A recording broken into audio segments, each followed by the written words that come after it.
All right, guys. Hello. Welcome to welcome to Paul Pelosi Cover Up. My name is Gypsy Taub. This is my son Daniel Gonzalez. Yes, I'm Daniel Gonzalez. This TV series is about David dePape, who is Daniel's father and my ex-husband of 15 years. I just want to say a few words about David's case. We just came back from his trial. Today was the first actual day of his trial. We were just in the city for that and came back. David is being accused of hitting Paul Pelosi in the head with a hammer. But if you actually, a lot of people believe that's what happened. But if you actually look closer at the circumstances of this occurrence, or whatever you want to call it, it's interesting because they want us to believe that some ambitious Trump supporter snuck into Nancy Pelosi's house in the middle of the night. He fooled the police, the local police and the federal police. He smashed the window and none of the neighbors noticed, and everybody slept through it until Pelosi slept through it. He came into the house through this tiny hole that's like tiny compared to his body, and then he spent all his time with Paul and didn't do anything to him.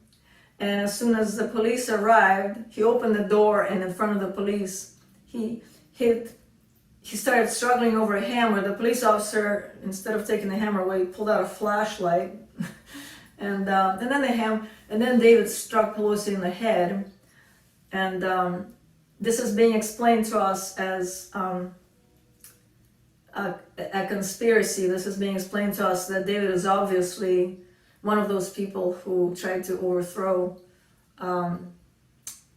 Joe Biden when, from the Trump supporters or whatever. And, I have been a conspiracy theorist for decades now, but this is the craziest conspiracy I've ever heard. Second craziest to only one other conspiracy, the conspiracy that some dude from a cave in Afghanistan orchestrated the bringing down of the World Trade Center. That was another crazy conspiracy that the government proposed. But anyways, so getting back to today's trial, are you still on the shot, Daniel? Yeah. Okay, we can't really see what's in the camera. But getting back to today's trial, how do you feel about the trial today, Daniel? I thought it was pretty...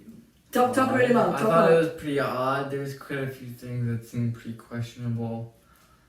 And it was pretty clear that there was a lot of videos and body cam footage that were just not presented at all, even during the trial. So that were withheld. Pretty much completely withheld.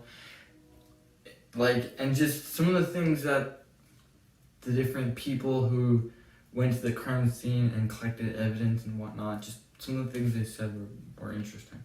What do you mean? And also odd. Well, one of the ladies was talking about how they collected all of the electronics, except for some Nintendo Switch or something. There was I forget her name. I can probably look it up in my notes. But there was an investigator who said that FBI took all the electronics and then left everything else to them.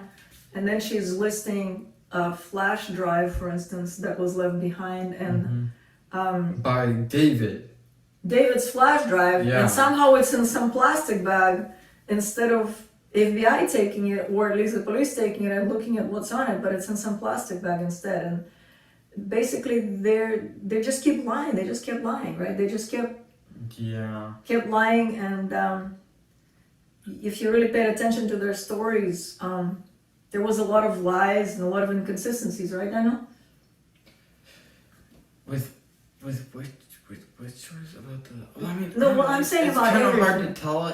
I can't exactly say that they're lying because I don't know exactly if they're lying or not, but just from what they said, it was odd. Right. What do you think? Do you believe that David was, first of all, capable of hitting somebody with a hammer in front of a police officer? You know David. I What mean, kind of person was he or is he he? is very, like, pretty shy and reclusive. He was sociable sometimes, but he was never aggressive or anything. He was very much laid back in that sense. Like, I remember he wouldn't even, like, honk at cars and whatnot when they, like, cut him off. He would just kind of Right, do nothing. right. And even to warn another driver about danger, he was afraid to honk. So he didn't want to be disruptive or, like... piss somebody off, right? Yeah, piss anyone off or anything. Right, right. So It just seems odd to me that he would not attack Paul Pelosi the entire time he was there after knowing he had called the police, and even after knowing the police had showed up, but they hadn't opened the door yet and they hadn't gone downstairs yet, and then he chooses to attack him right when the police are standing there with an open door, like a couple feet away from him. right. That doesn't make any sense. It doesn't make sense that it would happen like that. I don't know. Exactly. And they were trying to say, in the latest news reports, they were trying to justify it by saying that David had drug problems. Did David ever have any drug problems? He did not smoke cigarettes. He didn't do any hard drugs. I mean, I've never heard of him ever having any drug problems. I've never heard of him having any alcohol problems either. He tended to stay away from that. He did have problems with playing video games too much, though. Right, but we're talking about drugs right now. In terms of narcotics or drugs, from what I've seen growing up with him, he never had any of those tendencies, or I had never even seen him using anything like that, or even drinking.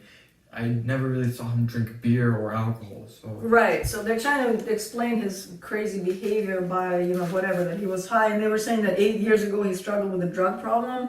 We were still together 8 years ago. We were still together. We might even still have been living with him because... Yeah, no, he was still here, and it's like there was no drug problem. The media just... If he had a drug problem, he was really, really good at hiding it. No, there was no. I mean, only the media knew, right? Nobody else knew. We didn't know. Let's see. Okay, here we go. Wait a minute. So there's my beginning of my thing. Let's see. Am I still on the show? Oh, I can see myself. Let me turn it a tiny bit. Because it's showing the window. Okay, there we go. There, now I can even see myself. Can you see yourself? Yes. Okay, great. So I'm just gonna is it okay if I kind of go down the list? Sure. So I would like to once again, as I mentioned in my first episode, this is our second episode. As I mentioned in my first episode, the time code is completely inconsistent. The time code of the police. Okay, let's start with the break-in. The time code of the break-in was 5:04 in the morning. Yeah. When they were showing that, and it says AM. It says AM too, so you know. AM. So when they were showing in the courtroom, it had that time stamp. Here's what they did. They showed that video of the so-called break-in, supposed break-in. The time code is really small. You couldn't see it. But then that's the time code that actually says 5 in the morning. Mm-hmm. And then they showed this, and then they added these big numbers at the bottom of the screen that weren't even part of the video. I know. And it said 2, semicolon so like 22 or something like that, right? It's like 122. No, it said 2 something, because the police claims that they claim that the police were dispatched at 2:27 in the morning. Mm-hmm. And so they were trying to make it consistent with that, and they put big numbers on the screen, and those numbers weren't even connected to the video. So they were trying to make it look like that was... I know. No, I saw was so that. blatantly fake. I saw that and I was like, this looks awfully odd. Just, the surveillance video from the camera says the date, 2022, fucking October 28th. Right. And it says 5 in the morning. But it's really small, so I can see it pretty well. You could see it. I can Oh, see it pretty yeah, well. yeah, It was yeah. pretty easy for me to see. Wow. And it was clear that it was part of the surveillance video. Right. And then just on some white background, there's larger text saying And that's below the 2 video. fucking a.m. It's not basically. even part of the video. It's below the video on the screen. There's big Yeah, numbers. it's not a part of the Oh, it says fucking 212. recording It at says all. 212 right here. I wrote it down. 212. Right? Great, right? And then, so what I noticed, okay, so I already noticed before that the so-called break-in video was 5 in the morning, 5:04, and then the police claimed that they were dispatched at 2:27, and then when the police actually arrived on the scene, their body cam footage, the one that we saw multiple times in the past, that body cam footage said around 9:30 a.m., which is actually 4.5 hours after the break-in. Okay, if you believe that, if you believe the security cameras, which I believe that a lot more than what the police says in their freaking And hearsay. do you remember how? Okay, so I've only seen before this trial. I've only seen videos on the internet of one body cam perspective. Right.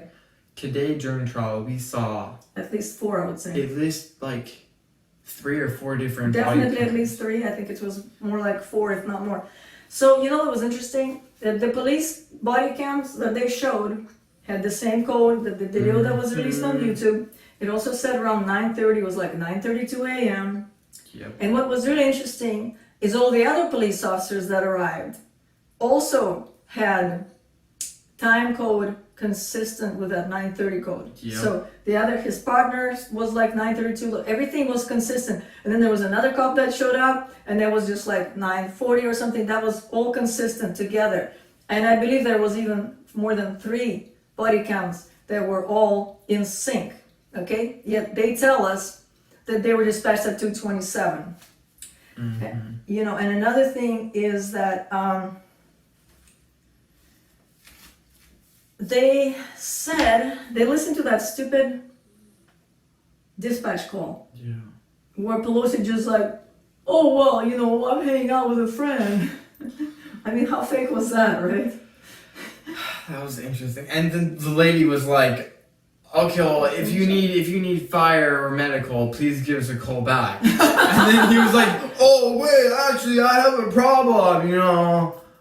And David is sitting in the hallway, just like Doing nothing. He just let him call the police, and he just let him have this extensive, leisurely conversation with the dispatcher where Paul was like, and then David is like, Paul Pelosi asked him, "So, you know, what do you think or whatever?" And David is like, "Oh, everything's fine." And then like Paul says, well, actually, I don't think I know this person. And David is like, "Oh, actually, I'm his friend," or something like that. And then apparently the dispatch call that went to out to the officers was talking about how Paul Pelosi was with his friend, and he seemed somewhat confused. but like what they said in this dispatch call, so Pelosi says, well, actually, I don't know who this is, and the dispatcher says, oh, so you don't know this gentleman? And he says, no, and you know, he's waiting for my wife, but she's not here. And so the dispatcher says, okay, so we're gonna send somebody out. So there's somebody in your house and you don't know that gentleman? Okay, we're gonna send somebody out, right? So that's how the call ends. So basically it's a burglary then, right? Because he has someone in the house, right? Well, no, but he said that David said that, "Oh, I'm one of their friends," and they're like, "Oh, so yeah." No, but Pelosi made it clear that he doesn't know him. That's true. And that this person came into his house and asked for his wife, and Pelosi doesn't know what to do. So the dispatcher was like, "Oh, okay, we'll send somebody out, right?" Yeah. And then they sent somebody out not as an emergency, but as a well-being check, Yeah. priority well-being check. And David's lawyers kept emphasizing it multiple times. They were saying, so you were sent out for a priority well-being check? And they kept asking all these different cops, so what's a well-being check? And they're like, well, to see if someone's okay. And what does that mean? Oh, well, see if they're too drunk or they're having a mental crisis or something like that. Yeah. And so anyways, so it's funny that that the emergency, it wasn't an emergency dispatch. It was just a well-being check. Mm-hmm. Even though they were aware that somebody was in the house that wasn't supposed to be there, in Pelosi's house of all people, right? Yeah. So that's funny. And also, he asked, in the beginning, he asked for the Capitol Police. right. And they're like, sorry, this is the San Francisco Police. And he's like, well, I'm actually Paul Pelosi. I get the Capitol Police because I'm better than the normal people. And she's like, sorry, hon, you called the San Francisco Police. And you know what's funny?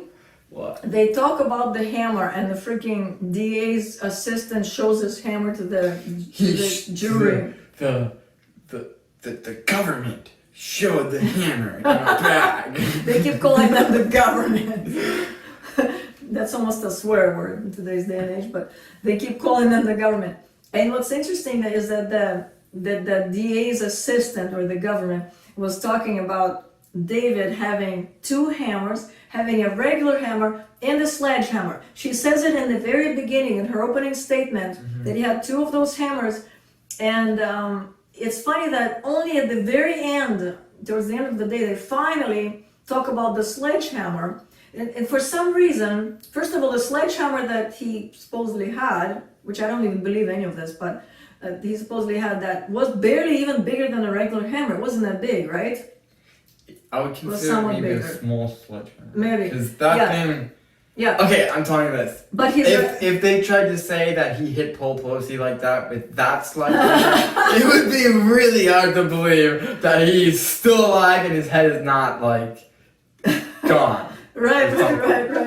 Not become a pancake or something. Beyond repair. Right. So, I was gonna say, why didn't he use that sledgehammer? If he brought it with him, first of all, why didn't he use it to break the window? He was complaining supposedly in some testimony that it was hard to break the window. It's like, well, why didn't you use your fucking sledgehammer if you brought it? And then why didn't he use a sledgehammer against Paul if he brought the sledgehammer? And another thing about hammers, both of those hammers were completely clean. The hammer that he supposedly used to hit Paul in the head, and all this blood supposedly came out of his head. Not a speck of blood on it. No specks, it's completely clean. And our lawyer, David's lawyer, was saying, so did you wipe anything off of that hammer? Yeah. To the investigator, and she's like, no, and she's like, are you sure you didn't wipe anything out? Because that would be like basically destruction of evidence. Right. So it's like, you didn't wipe anything off, and then she says, okay, well, nothing further. Like, she just wanted to bring out the fact, point out the fact that there's nothing on that freaking hammer. Hopefully she will say something about it in a later time. But so it's funny. But anyways, okay, then they bring all these different cops on stage. And you know what? When I was watching that break-in footage, are you in the shot? When I was watching that break-in footage, I noticed that David left the backpack on the porch. And oh, did he say he left it there? First of all, I noticed that he left it on the porch, and I was like, are they gonna say that he kept going back in and out or something? And then, but later somewhere, David supposedly says that he left it on the porch. Yeah. So what was the point of bringing any of that shit if he'd left it all on the porch? Anyways. Because he was tired and he wanted to take a nap. They are even saying that David was taking a nap. Okay, I'll tell you this. I cannot believe that David, who is actually pretty smart and strategical, would ever consider trying to take a nap in Nancy Pelosi's fucking house while he just broke in. And he even has Paul Pelosi there, zip tied up or whatever they said. No, they didn't zip that up. I know he never zip tied him up, but he was supposedly gonna zip tie him up and then take a nap. With Paul Pelosi zipped up in the Capitol place with all those surveillance videos, cameras and all that. Like, you know, that makes a whole it's lot funny of that sense. he brought all those zip ties supposedly and ropes and never used them. And they just, According, The rope was in its bag, completely untouched. they said that As everything. far as I saw the zip ties, I mean, I saw a couple loose zip ties in one of the photos. There was like 2 loose zip ties, but That's because they took them out. other than that, zip tie bags looked sealed. I don't know. They look Maybe sealed. they And were no, they never resealed, they I don't never know. said that he used them. He never used them. That's true. But you know what's funny about those zip ties bags? Is that they said they really fucked up there, but nobody seems to notice. They said that he left his backpack. Well, he himself said that he left his backpack on the porch, and then somewhere in there they said, yeah, well, they came out and the backpack was on the porch, and they took these items out. And in that photo that they showed, there was very few items, but there was like a yellow rope, and supposedly maybe a bag or 2 of zip ties. Yeah.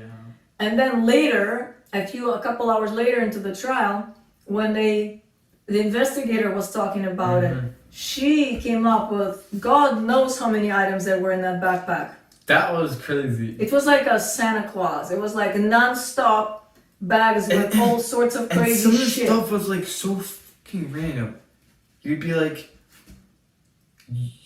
Unicorn why would costumes? somebody They said there were 2. bring this to some kind of weird plan or attack that they're trying to do? Like, why the fuck would this guy go and buy all this stuff and like bring this random shit? Sure, maybe rope and zip ties, maybe that actually makes some sense. I know, a sledgehammer, brand new sledgehammer and hammer that you would buy. Everything But, they like- showed was brand new. And then they said that he brought a big backpack and a small backpack and a sleeping bag. A And sleeping bag was fucking huge.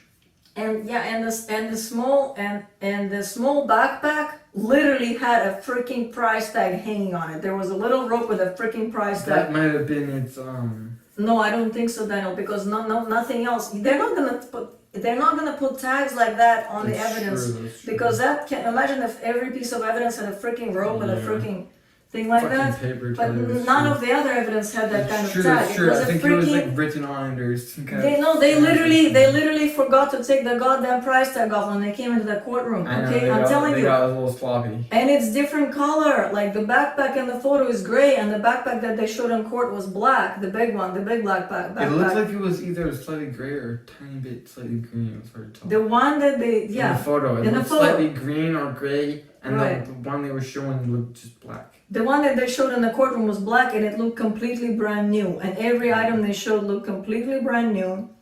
They said that he brought freaking sleeping bag. Well, yeah, what I was gonna say is inconsistency. First they said that he said he had just a few of those items in the backpack that was outside the whole time, right? That the backpack was outside the whole time. And then this one investigator was saying how she found zip ties, and she was literally going into all these details. Well, here it is, number such and such exhibit, zip tie, white zip ties, and such number is black zip ties. And where were they found? In the spot number 3 and in spot number 4. So inside the house. And then they're saying that there was another spot between the curtains and the pillows where they found ropes and zip ties, and they're going into these excruciating details about how here's a hand showing this. Hey, earlier a couple hours before that, they were saying that the whole backpack was left outside, and that all the stuff they took out of it was just taken out outside just to show what was in it. There was barely anything in it. And then later, they're all of a sudden saying that the zip ties and the rope that earlier they said was outside the whole time in the backpack, all of a sudden they're all over the house, and they've been found in all these different places in the house, right? And you know, another thing that was really interesting, I was just writing stuff down randomly, even though it didn't seem that interesting, but I happened to write it down. So they showed a picture of the small backpack, and they showed a picture. It was sitting outside, and they showed the items that were supposedly in it before. They're sitting next to it, and I noticed that one of them was a really pretty little address book. It was a really pretty designed address book, like a little book like that, right? Either a little diary or an address book. And then it had 2 bottles that seemed to have some kind of supplements or vitamins in them. And then it had a phone. I was like, that must be David's phone. And it had a couple more items, okay? And then it's literally 2 pages later in my notes, literally a short time later. So that was just a picture that they showed us of those items, right? So I wrote it down from the picture. I wrote some of them down. Yeah. And then this investigator starts telling us what was in his black backpack. And she starts enumerating all these items that are totally different. Then what the picture that was just showing Yeah, me. the small backpack contained different items. The only items that were the same were that there were 2 pill bottles or whatever, supplement bottles, right? Well, didn't later they explain that what they were showing what they were showing as evidence was not actually related to each bag? They said later No, that that was about different pockets in the one bag. No, they were saying this was in the small bag. At the end she said, let me take a exact look at my notes. So our lawyer asked her, so you did not categorize them based on where they were, like how they were together with these other items? You just threw them all in one big pile? And she pretty much said, yeah. I'm not sure what was the significance of that, but let's see.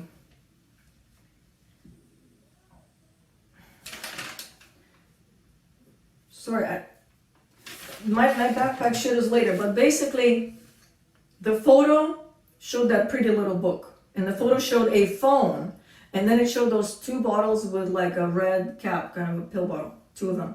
And then it looked more like supplements.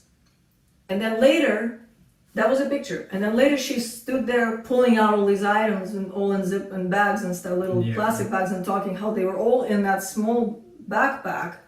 The only thing that was the same was the 2 bottles of supplements or whatever they were, pills or supplements. It's some kind of gluc or whatever, some supplement. Yeah. And then there was no mention of that little book, and there was no mention of the phone. The whole time, actually, not one word was said about David's phone. I suspected from the very beginning that it was David who called the police, actually. I was gonna say, I did not see them mention anywhere in the evidence that they gave to the court David's phone. Exactly, it's like it didn't exist. It's like I was thinking that. Where's David's phone? Nothing, not a word. And I remember actually when one of the cops was testifying, one of the lawyers in David's defense was pointing out that what are you removing from his pockets right now? And he was explaining how his phone basically and some money and a Clipper card. Wait, that was Pelosi's phone, maybe? He was pulling this out of David's pocket to make sure that he doesn't have any weapons on him. Right, but wasn't it? Right, David's phone was not mentioned anywhere. That bluish phone was actually Pelosi's phone. The one that he pulled out of David's pocket? I think so. Yeah. Oh. And you know what's interesting? That Pelosi's phone was never checked into evidence, never searched, never checked. And also it was funny because she said, oh, I gave that phone to Pelosi's son. That phone was obviously Pelosi's because there were messages for Pelosi on that phone. And she would have had to unlock it. Wait, yeah, my question is like, how did she know the password? Yeah. How did she know that there were messages to Pelosi on that phone? And how did she know the password? And the number one question that actually our lawyers raised was basically, they didn't say, how come you didn't search Pelosi's phone? They just brought that up and made it clear that somehow Pelosi's phone was never searched. It was just given to his son and never searched, Because honestly, my impression from the beginning was that David was trafficked there, and then that was David who called the police. Because whatever happened there, obviously, they weren't expecting. They weren't prepared for it. So they started to cover it up in a hurry. And that's why they made such a freaking mess with all these conflicting police reports, with all this nonsense about freaking, zip ties and rope that were never used. And they actually were sitting outside with a backpack. They didn't say anything about it for at least a week in the beginning. You know what I'm saying? So all this mess. So it's like, so Pelosi's phone doesn't ever get searched. There's another interesting thing that Angela brought up. Angela, which is the leader of David's defense team. She said, she says, basically she alluded to the fact that he should have drawn his gun in this kind of situation when all this kind of fighting broke out. Because it's an interesting point that probably any other cop or their training, they do that. They draw a gun when they want control, when they want to control the situation, when people are getting out of control, and right? When there is a deadly weapon involved, exactly, such as a hammer. Exactly, so if an officer gets involved, he can as easily get injured or even killed. So and also, I've seen videos of cops being too casual on this kind of stuff, and there's a person being aggressive, and they might have a weapon, or they might not even have a weapon, but they're getting too close to the officer. And the officer is not pulling out their weapon, not pulling out a taser. They're just trying to calm the person down because they think that whatever, and then they end up being attacked, and they can't do anything because they're so close that they can't even pull their gun out anymore or their taser, and now they're just struggling over close quarters combat. Because officers can get hurt too, and it's like we always think of people getting hurt, but it's a dangerous job. So basically, the officer who showed up to the scene, what time did we start? Wasn't it 9:15 or was it 8:45? 8:45. Okay. So the officer who showed up to that scene, the door was open, it looked like by David, or from a different angle, it looked like maybe it was by Paul. Actually, when they showed the different angle of the body cam, it was actually, it looked like it was Paul. It looked like the hand he had his but they both had, they were like, but right? They were the holding, drinking hand? Yeah, it was the drinking hand, I saw it. They were both holding a hammer, and the drinking hand, I saw it. Paul had a drink in his hand. Yeah, he had a drink in his hand, and he kind of pulled his hand away from the thing and just kind of stood there casually like. So he opened the door, and the officer goes, "Oh, well, what's going on here?" And he doesn't, and they're like both holding a hammer. So the officer doesn't take the hammer away, doesn't draw his gun, he's just standing there like trying to reason with David, right? Or trying to just, drop the hammer. And David's like, no. In the meantime, the officer, instead of drawing a gun, he pulls out a freaking flashlight and he starts holding and shining it at everybody's belly. And as Neville said, your brother said that the reason why he's shining it at the belly so everybody could see that hammer, otherwise it's not clear. So this is basically a Hollywood trick. It's like, oh, you see the hammer? Now that the light is shining on it. Cops don't shine at your belly, they shine at your eyes, because that way they can see your face and that way you can't see them and it blinds you temporarily, so it kind of incapacitates you. The cops always shine their freaking light at your freaking eyes. Yeah. Okay, always when there's some kind of situation like this.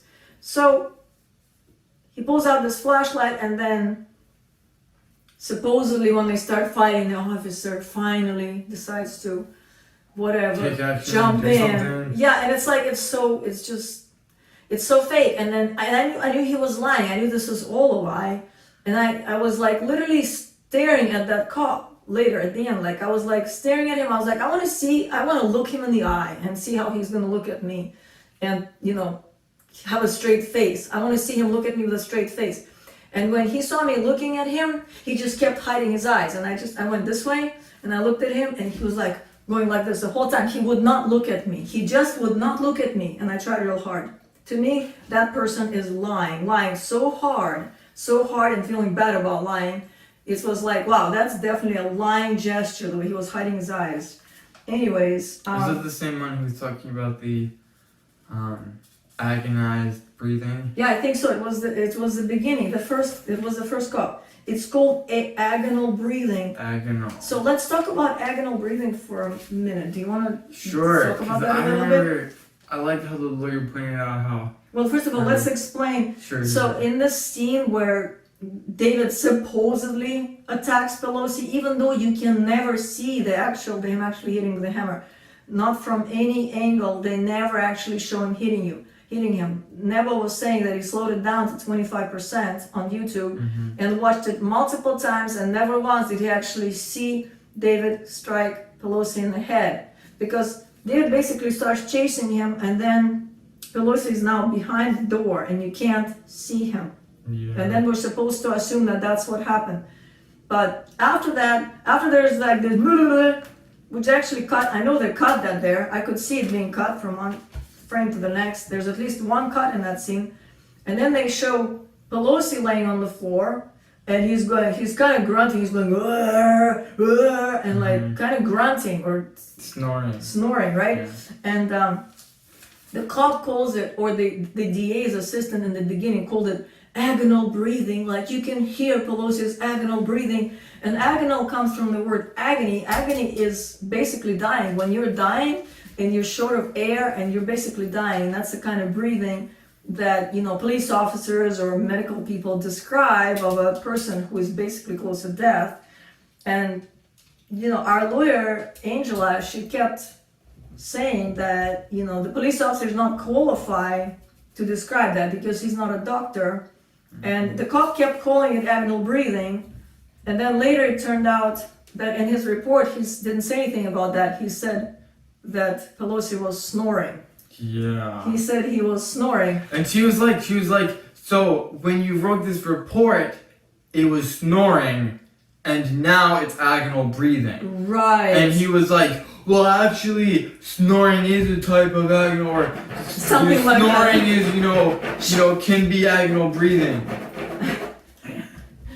And then she asked him again. She was like, so now you're saying it's agonal breathing, and when you wrote this, you were saying it was snoring. And he was like, well, agonal breathing can sound just like snoring or whatever. Right, obviously shows what an expert he is. Yeah. And the DA's assistant was so gung-ho about including that agonal breathing in her statement.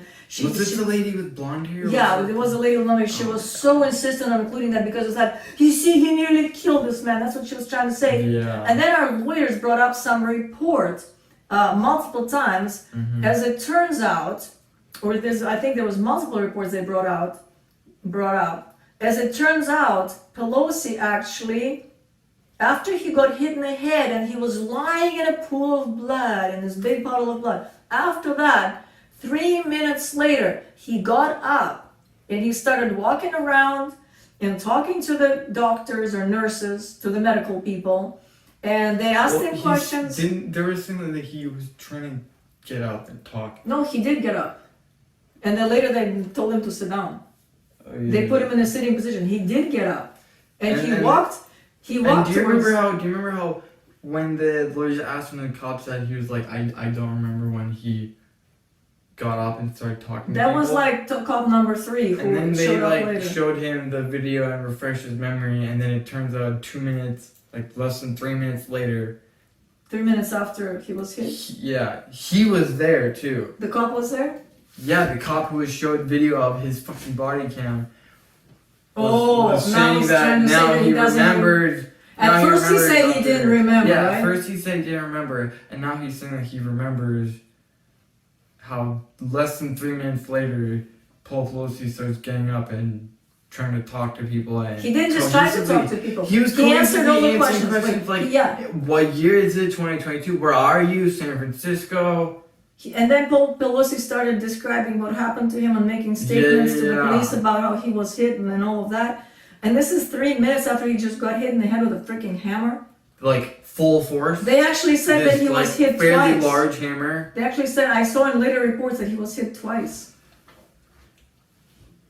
And even once is enough. Someone's 84 years old. And David is pretty strong. Like David from what I remember, strong. David was pretty damn strong. He also took martial arts. David is a strong guy. And he worked out in the gym too, so maybe he wasn't the biggest guy, but he was strong. Right. And a full force hammer hit like that to the head would have done a lot more damage to his, like, an 84-year-old man. He would have definitely been dead. There's no way in hell he would have survived this. Not only did he survive, he got up 3 minutes later. And the thing is, the so-called, the DAs, you know, the freaking government people, they were trying to hide that because they didn't want anyone to know that the government got up. The government did not mention, the lawyers representing the government did not anywhere disclose that 3 minutes after being hit in the head with the hammer, he just gets up and starts answering the cops' questions cohesively. Right, exactly. And you know, from the very beginning, one of the most suspicious things to me when I found out about this was how the hell does this old man get out of the hospital literally a few days later and he's scot-free, and then the reports were saying that oh, he had serious injuries, and literally in the next sentence it says, the doctor says Pelosi is going to have full recovery. And this is like literally days after this happened. So a couple days later, he says he's going to have full recovery. Wait, how is this a serious injury if 2 days later he's having a full recovery and he's going home? And it's like, wait, he should have been dead. He should have been dead. Another thing I want to mention is they do show Pelosi laying there in this pool of blood. And what I notice is that he's laying like this on his left side. His right side of his face is clear. I don't see blood on his right side of his face. It's on the left side, the puddle. And I was like, wait a minute. David was on his right. So David should have technically hit him in the right side. Didn't he kind of like turn away and kind of run a little bit? Later they were showing gloves, medics with gloves putting this whatever gauze on his right side.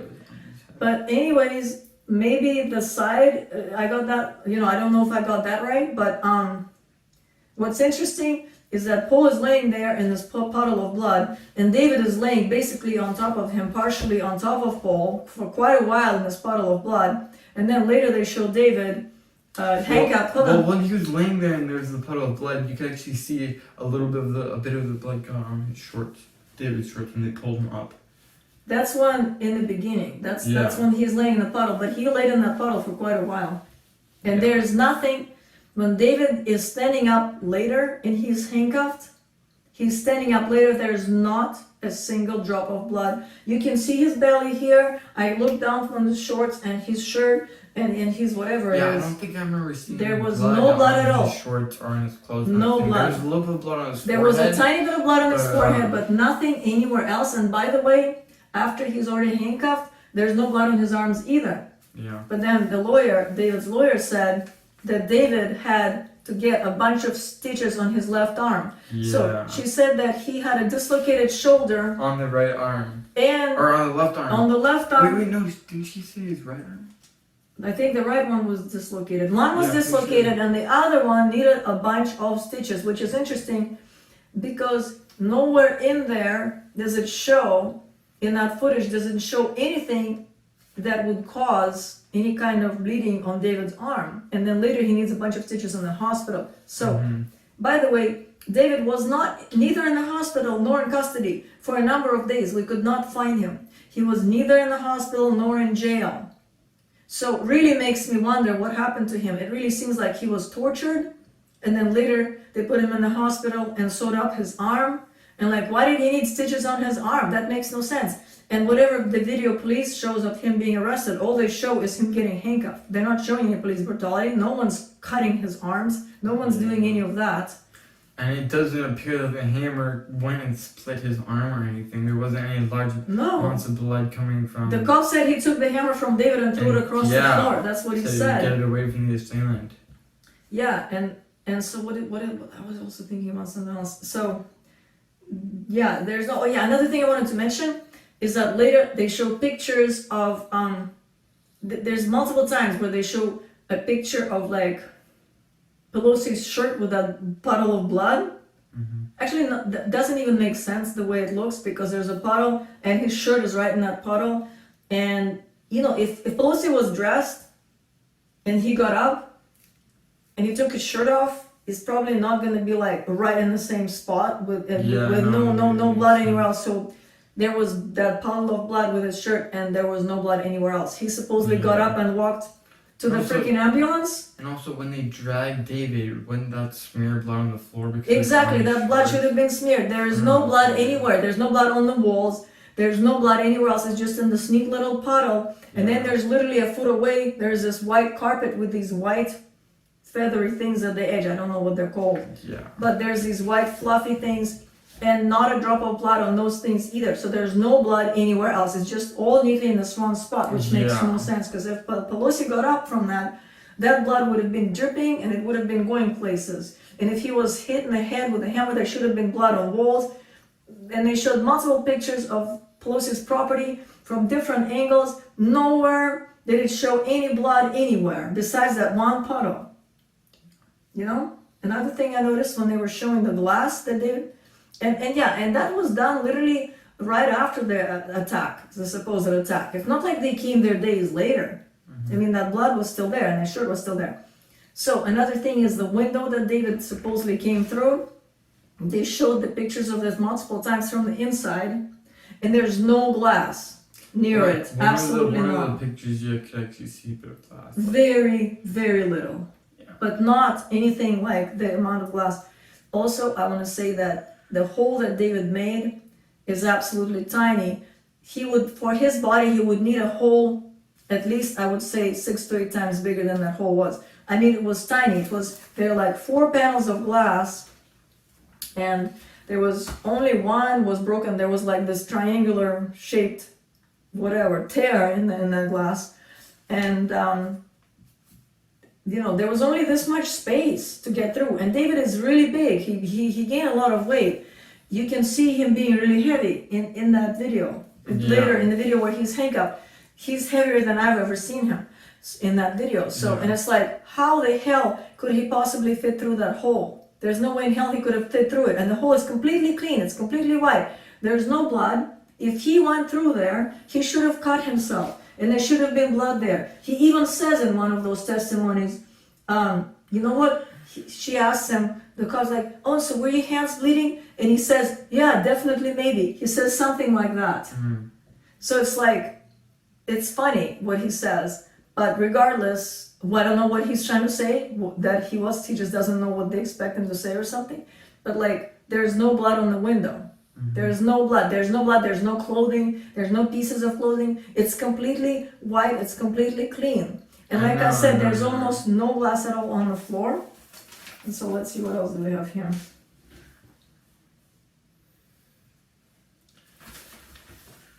Oh yeah, another thing I want to say is this. David left the backpack outside, right? Yeah. He even says that he left it outside. So it shows in that so-called break-in video where you actually can't see the break-in. It's filmed from such a corner where you cannot see what's going on. You can only see a little bit of David's body, but you cannot see the glass getting broken. You cannot see him getting through. He's just kind of like maneuvers his way, and you can see a little bit of his arms and legs, but you cannot see what's really going on there. So anyways, he leaves the backpack in the backyard, and then later he also says that he left the backpack on the porch outside. So, all he had in his hand was a small hammer when he came in. But when they show us the contents of the backpack, when they show us photos of, we took all this stuff out, this is what was in the backpack, they don't show the sledgehammer. They don't show the sledgehammer, definitely not in the first photo of it, Yeah. The only time you see the sledgehammer is at the very end when they pull out millions of things from that backpack. Well, do you remember the picture? There was actually a picture at his house where they had the backpack open and you could see the yellow handle of the sledgehammer. That yellow handle was from the sledgehammer? Yes. Are you sure? Yes, they pointed out. They said that yellow, you can see the sledgehammer in that. Oh, okay, bag. maybe that. I remember them. I didn't realize it was a sledgehammer. Okay, man. Sorry about that. Then I guess I was wrong. Yeah, let's do 10 more minutes. I wanted to point out some funny shit. They said that David. Are you still on the show? Yeah. They said that David had. They said that he brought the sleeping bag. They said that he brought a toothbrush, and they said that he brought $9,000 in cash. Actually, they show this little bag that doesn't even look like there's a lot of cash at all. And she just says it's cash. She says it's cash, And she then says the lawyer it's was like, can you tell us $9,000. how much cash there is?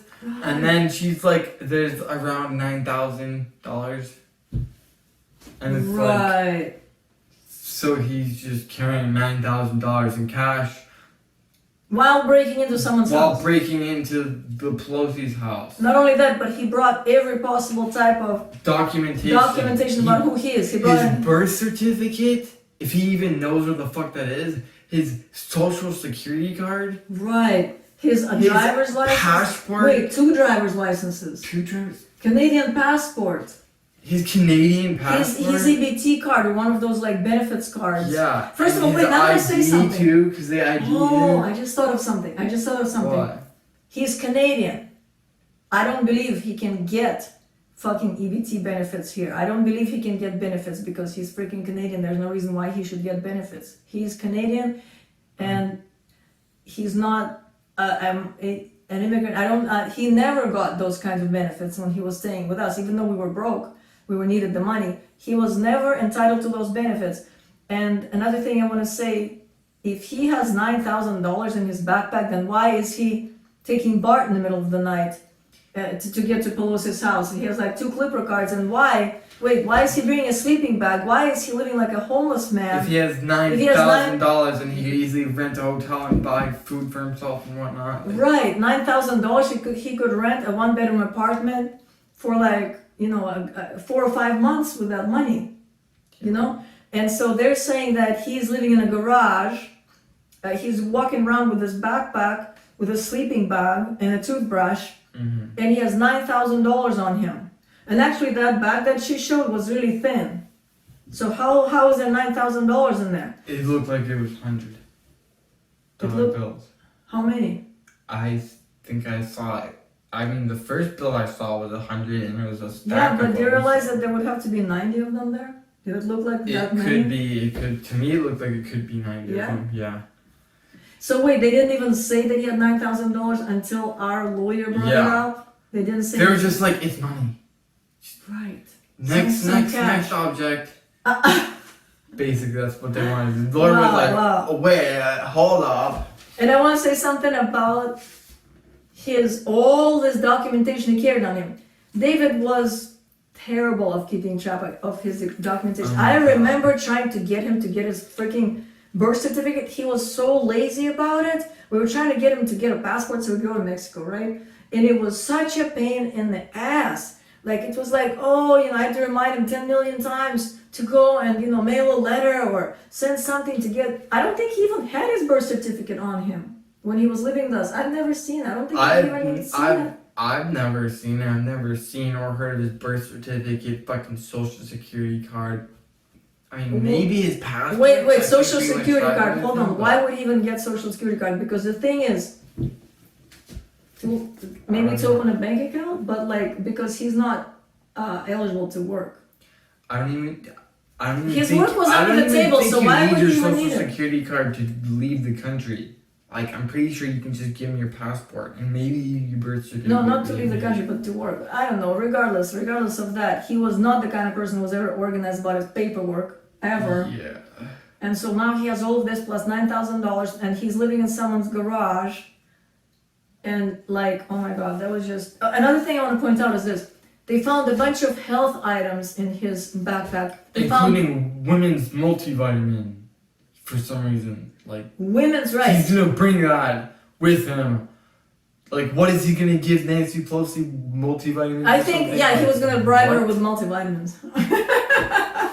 If you tell me the truth, I will give you these multivitamins. And I'm pretty sure he knows that multivitamins for women are not the for same, men, and right. they're different. There's a reason it's called for women and not for men. He was never inclined towards being transsexual or transgender or to being. That sounds the furthest thing away from David. And he never even had girlfriends. I mean, I was his girlfriend for a few years, but he wasn't the kind of guy who dated women. He wasn't the dating kind of person. He wasn't a Chad. Well, he wasn't attractive. He was attractive, but he was really shy. So, anyways, another thing I want to point out is that he has a bunch of these health items. So he has these greens, these whatever the hell they're called, powdered greens, and he has these other supplements, and then he has goji berries, and it's like, you know what? All those are like health items, and he was never a health freak, actually. I was a health freak, so he was in good shape because he was just eating the food that I gave him, and he, we did use goji berries and stuff like that, but the things, I don't even know if he knew about goji berries. I make tea using goji berries. Yeah, I probably did know about the goji berries, but by now a lot of people know them. Now, he was not the kind of person who was a health freak. They were also talking about how he was carrying juices, some kind of watermelon, mint juice, and you know what she said? Oh, let me point something out as well. She said, an empty bottle from a watermelon. And here's an empty bottle from a watermelon mint drink. And our lawyer said, why is it empty? Well, because I poured out the juice. She sampled it and then poured out the juice. I remember when the lawyer asked for if they had these samples of what liquids were in the bottles. She was like, oh, we don't have that yet, or whatever. Yeah, so she was like, so, she didn't. And she it's didn't, been like fucking a year. So she's never investigated what liquids were there. And then Yeah. our lawyer, Angela, she was saying like, okay, so there was supposed to be an investigation about whether he had any toxic liquids on him. Yeah. So they didn't investigate. Potentially poison. Right. So and they were like, no, there's just watermelon mint and that. some other health drink. And like I said, David was not the kind of person. And here, David was so big and fat at that time. Like in court now, I think he was skinnier because way skinnier. Because he was in He jail looked for like a a year normal now. person. He was. Well, hold on, don't say like that. Sorry, he looked like He spent a year in jail. way That's thinner. right. But anyways, in Pelosi's video, David looks very, very heavy, and it's like David, the person who is that heavy is not going to be the kind of person that buys freaking powdered greens and watermelon mint juices and freaking supplements and goji berries. Okay, it says stitches on the left arm. David got stitches on his left arm.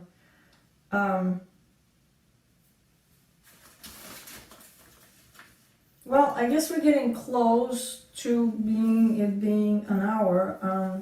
So maybe we can stop there. Maybe we can continue tomorrow. There's a lot more that we saw, and